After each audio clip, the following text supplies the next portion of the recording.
बड़ी बदनसीब औलाद होती है जिनको माओं की ज़िंदगी में माओं की कदर नहीं होती। बच्चे जो थे वो ऐसे ही बड़े हुए, फिर उनकी 3 की शादियां कर दी थी, चौथे की भी मंगनी की हुई है। बहुएं आई तो बहुएं जो है वो उसके मेके नज़दीक थे, हर वक्त उधर गई रहती थी। मैं अकेली थी, मैं बहुत बीमार रही हूँ, मुझे उन्होंने नहीं देखा। बिल्कुल ही ख़त्म जैसे बंदा हो जाता ना, इस तरह हो गई। पूरा साल चारपाई पे पड़ी रही। तो लोग हमसाए गली मोहल्ले वाले जो है मेरा ख्याल रखते थे। गली में एक लड़की बहुत पढ़ी लिखी थी, उसने ओल्ड एज होम का ये बताया। यहाँ पर आई है, बेटों ने रोका नहीं? रोका था उन्हें, बड़े बेटे ने रोका था, कहता क्यों नहीं रोका? आ जाए, रोने लगा, कहता अम्मी ना जाए। मैंने नहीं, मैं इधर नहीं रह रही, इधर मकान किराए पे ले ले, आप मेरा ख्याल रखें, मैं आपका ख्याल रखूँ, सुबह मैं आपको जाते देखूँ, शाम को आते देखूँ। बहुत मैं रोई, कहने लगा नहीं नहीं अम्मी ना जाओ। बड़ा वैसे बहुत रोया, छोड़ के मुझे चला गया, तब भी बहुत रोया। कितनी देर बाद मिलने आते? तकरीबन कभी 2 महीने के बाद, कभी 1 महीने के बाद। दूसरों के जब भी मिलने आते हैं तो हमें ख्याल आता आई या ना आई, मैं कुछ कह सकती। इस टाइम मैं बिनते फातिमा ओल्ड एज होम में मौजूद हूँ। ये मेरे साथ माँ जी मौजूद हैं जो कि 4 बेटों की माँ हैं, और 4 बेटों की माँ होते हुए आज ये ओल्ड एज होम में अपनी ज़िंदगी गुजार रही हैं। क्या वजह है कि एक माँ अपने 10 बच्चों को पाल लेती है और 10 बच्चों से एक माँ संभाली क्यों नहीं जाती है? क्यों इस उम्र में आके हम लोगों की माँओं का ठिकाना इस तरह की जगह बन जाती हैं जहाँ पर हम लोग अपनी माँओं को छोड़ कर चले जाते हैं और उसके बाद बड़े पुरसकून तरीके से अपनी ज़िंदगी गुजार रहे होते हैं? माँ जी मुझे बताएं कि यहाँ पर कब से आओ? मुझे 9 माह हो गए। 9 महीने हो गए हैं। कितने? 4 बेटे हैं आपकी? हाँ जी 4। बेटी नहीं है? नहीं बेटी नहीं, 4 बेटी की ख्वाहिश भी नहीं है? ख्वाहिश थी ख्वाहिश बेटी जी। की? क्यों ख्वाहिश थी 4 बेटों के बाद बेटी की? 4 बच्चे मिस करते थे, कहते थे मम्मा हमारी बहन होनी नहीं है। चाहिए। और आप भी सोचती होंगी मेरी बेटी होनी चाहिए, जी। है ना? बेटियाँ तो माँ का सहारा होती हैं।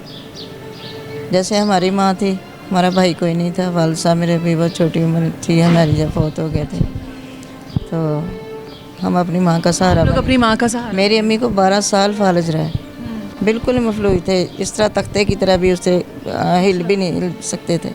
यानी ये पूरे हिस्से को था ना, आधे हिस्से को बाएं तरफ, तो खुद ही उठाते बिठाते भी।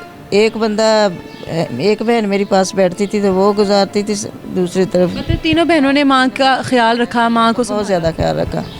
फिर मेरी बच्चे जो थे वो ऐसे ही बड़े हुए, फिर उनकी 3 की शादियां कर दी थी, चौथे की भी मंगनी की हुई है। बहुएं जब आई, बहुओं के साथ नहीं आके? बहुएं आई तो बहुएं जो है वो उसके मेके नज़दीक थे, हर वक्त उधर गई रहती थी। मैं अकेली थी, मैं बहुत बीमार रही हूँ, मुझे उन्होंने नहीं देखा। ख्याल नहीं रखती थी? बिल्कुल नहीं मेरा ख्याल, मैं बिल्कुल ही ख़त्म जैसे बंदा हो जाता ना, इस तरह हो गई। पूरा साल चारपाई पे पड़ी रही। तो लोग हमसाए गली मोहल्ले वाले जो है मेरा ख्याल रखते थे।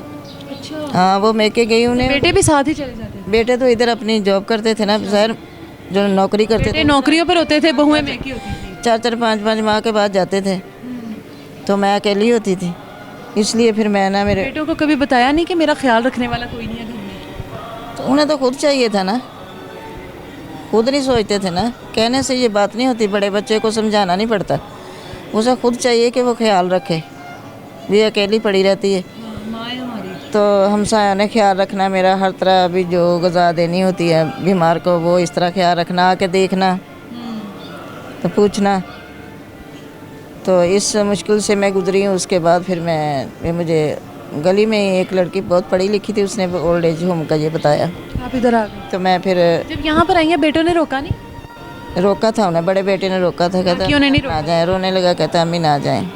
बाकी तीनों ने नहीं रोका? मैंने नहीं, मैं इधर नहीं रह रही, मैं जा तो आप इधर ही काम करते हैं तो इधर ही मकान, उधर भी हम किराए पे रहते थे, भी इधर मकान किराए पे ले लें, जो मैं आपको, आप मेरा ख्याल रखें, मैं आपका ख्याल रखूँ, सुबह मैं आपको जाते देखूँ, शाम को आते देखूँ। बहुत मैं रोई, कहने लगा नहीं नहीं अम्मी ना जाओ। बड़ा वैसे बहुत रोया। फिर इधर वैसे तो मैं अकेली ही आना चाहती थी, तो ये हारिस ने कहा कि नहीं तुम्हारा कोई होना चाहिए साथ। खाला मासी फूफी वो रिश्ते कोई भी नहीं थे, सब फौत हो गए थे।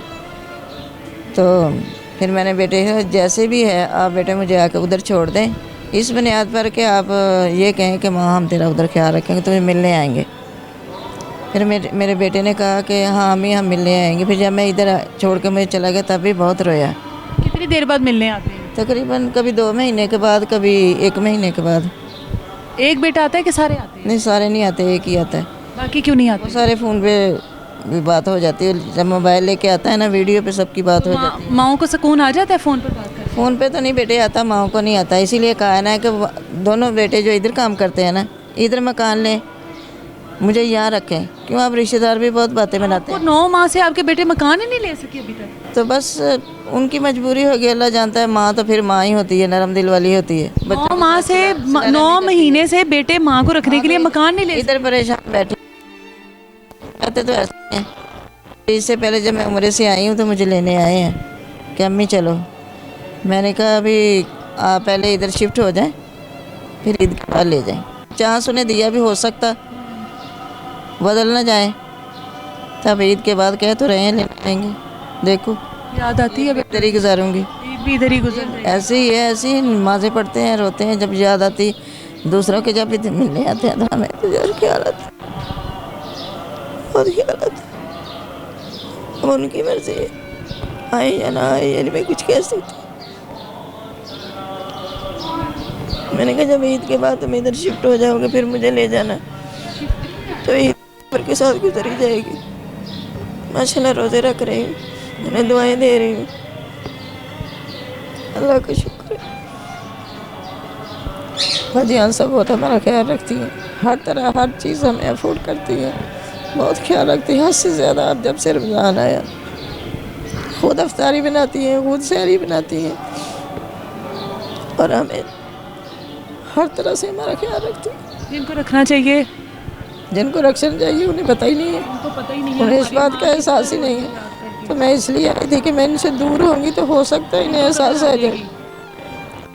अब देखो अल्लाह की मर्जी है, जैसे अल्लाह कदर दिलवाने के लिए अपनी औलाद से दूर होना पड़ता है। ये वक्त आ गया है कि अपनी औलाद को छोड़ कर आती है कि शायद हमारी माँ को कदर आ जाए, और 9 माह से यहाँ पर है। नहीं औलाद छोड़ सकती, माँ नहीं छोड़ सकती। माँ फिर भी दुआएं, उधर गए हैं अल्लाह के घर, खाना काबा गए हैं, सबसे पहले अपनी माँ वालदैन के लिए दुआएं मांगी, फिर अपने बच्चों के लिए मांगी, उसके बाद फिर कुल्ले में मुसलमान के लिए दुआएं मांगी। बड़ी बदनसीब औलाद होती है जिनको माओं की ज़िंदगी में माओं की कदर नहीं होती। ये जब दुआएं वाले हाथ नहीं ना रहेंगे तब उस औलाद को पता लगेगा कि हम लोगों ने, अल्लाह ताला ने हमें कौन सी नेमत दी हुई थी और हम लोगों ने कौन सी नेमत को अपने घर से बाहर निकाल दिया है।